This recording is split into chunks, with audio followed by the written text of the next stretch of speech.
सभी मसीह भाई बहनों को प्यार भरी जय मसीह की। परमेश्वर की पाक और पवित्र हजूरी में आप सभी का स्वागत करते हैं। और हमारे पिता परमेश्वर ने हमें जो आज का दिन, आज का समय, चलती सांसें दी हैं, हमारे घर परिवारों में हमें बनाकर रखा है, हमें आत्मा की खुराक अपने वचन दी हैं, उसके लिए प्रार्थना करते हैं। Hallelujah, hallelujah, hallelujah, hallelujah. धन्यवाद, धन्यवाद, धन्यवाद, धन्यवाद, धन्यवाद, धन्यवाद। पिता पिता पिता पुत्र पवित्र आत्मा, पिता पुत्र पवित्र आत्मा, पिता पुत्र पवित्र आत्मा, सेना के यहोवा खुदा जी, आपका शुक्र धन्यवाद करते हैं। महान परमेश्वर, सारी रात आपने हमें संभाला, हमारे घर परिवारों में हमें बना कर रखा, सुबह का मीठा प्यारा दिन दिया, हमारे रास्तों में हमारी सहायता मदद की। पिता परमेश्वर जी, हमें किसी भी भली वस्तु की कमी नहीं होने दी, हमें भरपूर करके रजाया। पिता परमेश्वर जी, हमारे घरों परिवारों में हमें सही सलामत रखा। पिता परमेश्वर, मेरे यहोवा पिता, आपका शुक्र करते हैं। मेरे यहोवा परमेश्वर जी, अब समय आपके वचन का, कलाम का है। पिता परमेश्वर जी, हमारी रोज़ की रोटी आत्मिक खुराक का है। पिता परमेश्वर जी, आपके वचन जो हमारी आत्मा को तृप्त करते हैं। मेरे यहोवा पिता, आपके वचन जो हमें सही मार्ग, सही रास्ता, सही दिशा पर लेकर चलते हैं और नया रास्ता हमें दिखाते हैं। पिता परमेश्वर जी, सचमुच आपके वचन हमारे राहों की ज्योति, हमारे जीने का, हमारे शुद्ध रहने का आधार है। मेरे खुदावन जी, पिता परमेश्वर ने कहा, मैं वह अपने वचन के द्वारा उनको चंगा करता और जिस गड्ढे में वह पड़े हैं उससे निकाल लाता है। सचमुच खुदा पिता परमेश्वर जी, जो भी खुदावन जी अपनी मजबूरियों में, परेशानियों में, व्यभिचार में, गलत चीज़ों में फंसे हैं खुदावन जी, जो आपका वचन है पिता परमेश्वर जी, उन गड्ढों में जो पड़े हैं पिता परमेश्वर जी, उन्हें खींचकर बाहर निकालता है। मेरे खुदावन जी, ये वचन हमारी ज़िंदगियों में बना रहे खुदावन जी, सचमुच। और बहुत सारी पिता परमेश्वर जी आशीषों बरकतों को लेकर आए खुदावन जी। जो भी आज हम वचन सुने खुदावन जी, बड़ी आशीषों बरकतों को वो हमारे जीवनों में लेकर आए और कोई भी शैतान की शक्ति इस वचन को हमसे चुरा ना सके। प्रार्थना यीशु नासरी के जीवते नाम में मांगते हैं। आमीन, आमीन और आमीन। हालेलुया। आज मैं आपके लिए लेकर आई हूँ मरकुस 15 की 6 से 15 नंबर आयत तक, जिसका टॉपिक है मृत्यु दंड की आज्ञा। हालेलुया। आखिर वो समय आ गया था जब प्रभु यीशु मसीह को मृत्यु दंड देने की आज्ञा दे दी गई थी। हालेलुया। कि बहुत शास्त्री फरीसी इकट्ठे हुए, राजा पिलातुस के पास भी गए और अंत क्या हुआ कि परमेश्वर को सज़ा सुनाई गई, उन्हें क्रूस पर चढ़ाने का फ़ैसला कर लिया गया और उन्हें मृत्यु दंड की आज्ञा दे दी गई। हालेलुया। लिखा है, पढ़ते हैं, पिलातुस उस वर्ष में किसी एक बंदी को जिसे वह चाहते थे उनके लिए छोड़ दिया करता था। बरअब्बा नाम का एक मनुष्य उन बलवाइयों के साथ बंदी था जिन्होंने बलवे में हत्या की थी, और भीड़ ऊपर जाकर उससे विनती करने लगी कि जैसा तू हमारे लिए करता आया है वैसा ही कर। हालेलुया। अब पिलातुस क्या था? वो एक पर्व, पिलातुस एक राजा था और एक ऐसा पर्व होता था कि जब मतलब साल कोई कभी जो साल में कह लो एक पर्व आया है, उस पर्व पे एक बंदी को छोड़ा जाता था। ये एक तरह का कानून था कहें, या एक तरह की, कहते हैं ना कि मरने से पहले इच्छा जान लेनी चाहिए, कि यहाँ पर ऐसा कुछ था कि एक ऐसा दिन था, या कहें प्रभु का ऐसा एक दिन था कि एक व्यक्ति को आज़ाद करते थे या एक गुनहगार को माफ़ करके आज़ाद कर देते थे। कुछ ऐसी कोई कहानी थी और यहाँ पर भी उसी कहानी की बात हो रही है कि पिलातुस एक राजा था और एक पर्व में उन्हें एक बंदी को आज़ाद करना होता था, छोड़ देना होता था। अब यहाँ पर किसको छोड़ने की बात हो रही थी? बरअब्बा नामक एक मनुष्य था जो डाकू था और जिसने लड़ाइयाँ की थी और लड़ाइयों में बहुत से निर्दोषी को मारा भी था। मतलब एक वो डाकू था। तो सबने क्या कहा कि तू जैसा हमारे लिए करता है तू वैसा ही कर। पिलातुस को ऐसा कहा ये लोगों ने, शास्त्रियों, फरीसियों या यहूदियों ने, कि तू उसको हमारे लिए छोड़ दे। किसको? बरअब्बा को, जो डाकू था और जो प्रभु यीशु मसीह थे उनको उन्होंने छोड़ने के लिए नहीं कहा, बल्कि उस डाकू को छोड़ने के लिए कहा।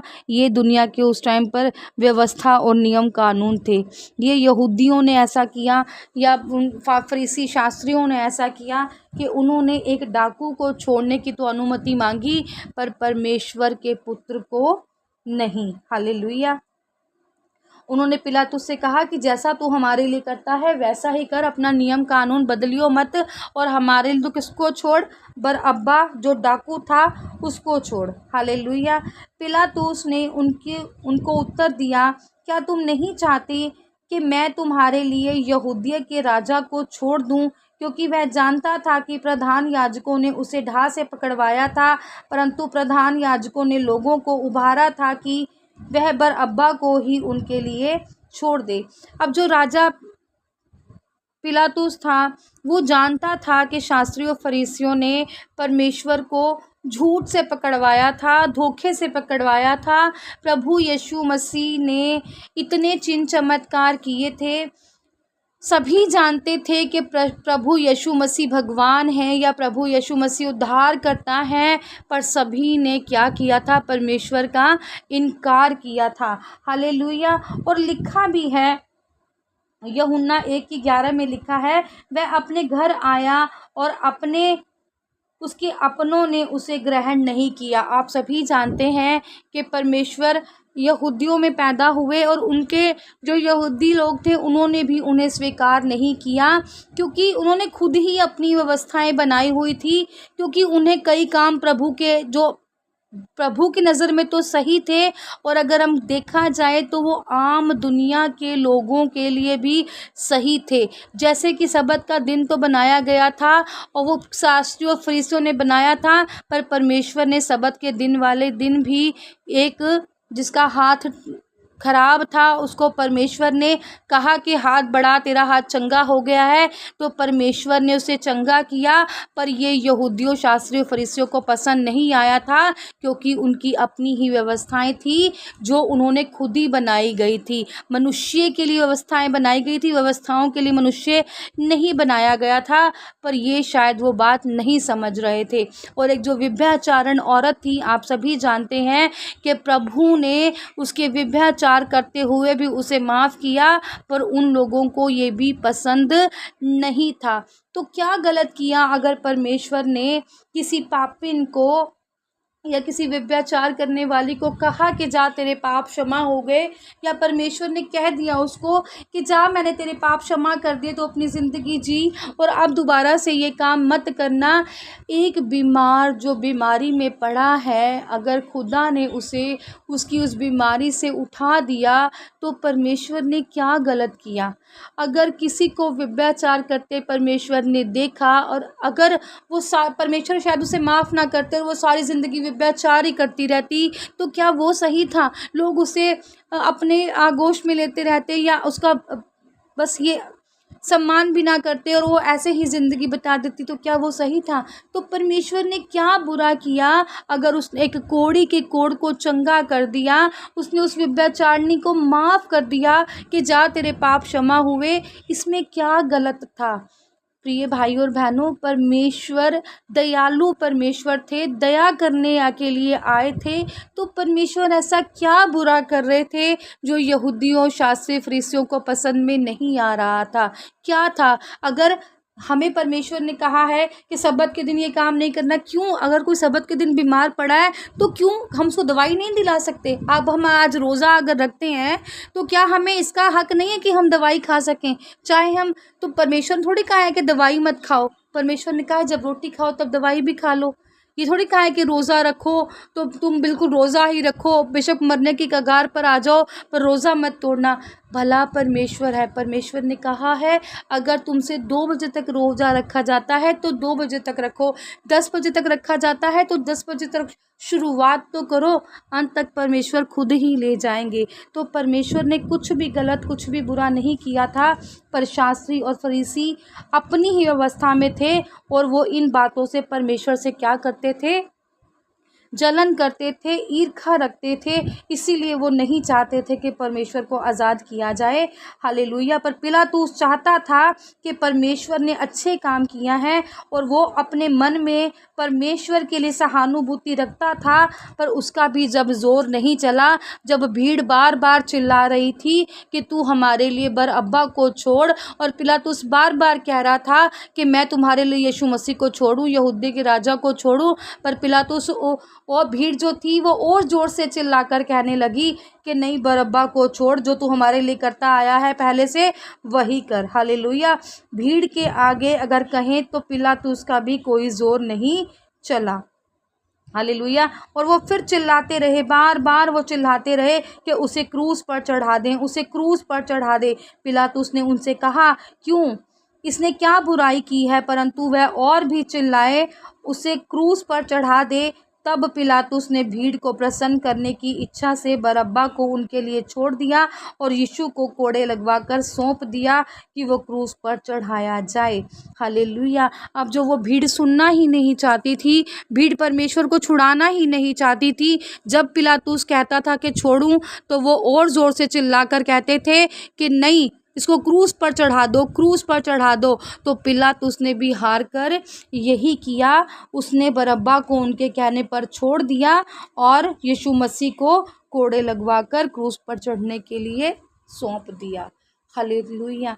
जब इतनी भीड़ ने चिन्ह चमत्कार देखे थे, परमेश्वर ने लोगों को चंगियाई दी थी, कोढ़ी शुद्ध किए थे, लंगड़े चलाए थे, अंधों को आंखें दी थी, सूखे हाथ वाले को चंगा कर दिया था, वे बेचारिन को पापी से आज़ाद कर दिया था। क्या लोगों को ये नज़र नहीं आ रहा था कि दुनिया को जो इतनी गवाहियाँ बनती हैं, चर्चों में लेकर जाते हैं गवाहियाँ और फिर भूल जाते हैं? आज भी ऐसे लोग हैं जो चर्चों में आते हैं, प्रभु यीशु मसीह उन्हें चंगियाइयाँ देते हैं, पर वो कुछ समय के लिए चर्च आते हैं और फिर परमेश्वर को भूलकर चले जाते हैं। आज भी ये प्रथाएं ख़त्म नहीं हुई हैं, आज भी ये प्रथाएं बनी हुई हैं। आज भी कम विश्वासी लोग हैं, और उस टाइम पर भी कम विश्वासी लोग थे जो अपनी आँखों से सब कुछ देखते थे, पर समय आने पर उन्होंने ये चीज़ों का बयान सरेआम नहीं किया। हालेलुया। परमेश्वर आज के वचन पर आप सभी को आशीषित करे, ब्लेस करे। खुदावन से प्रार्थना करते हैं। हालेलुया। सर्वशक्तिमान सेना के यहोवा खुदा, आपका शुक्र धन्यवाद हो पिता परमेश्वर। आप जलाली, दयालु और कृपालु परमेश्वर हैं खुदावन जी। सचमुच आप महान परमेश्वर हैं, आपकी महानता का हम कोई पार नहीं बना सकते पिता परमेश्वर जी। सचमुच आपके जैसे हम नहीं हो सकते मेरे खुदावन जी, पर आपसे मांग सकते हैं मेरे खुदावन जी कि हमें अपने जैसा कर, अपना अनुग्रह हम पर कर मेरे यहोवा पिता।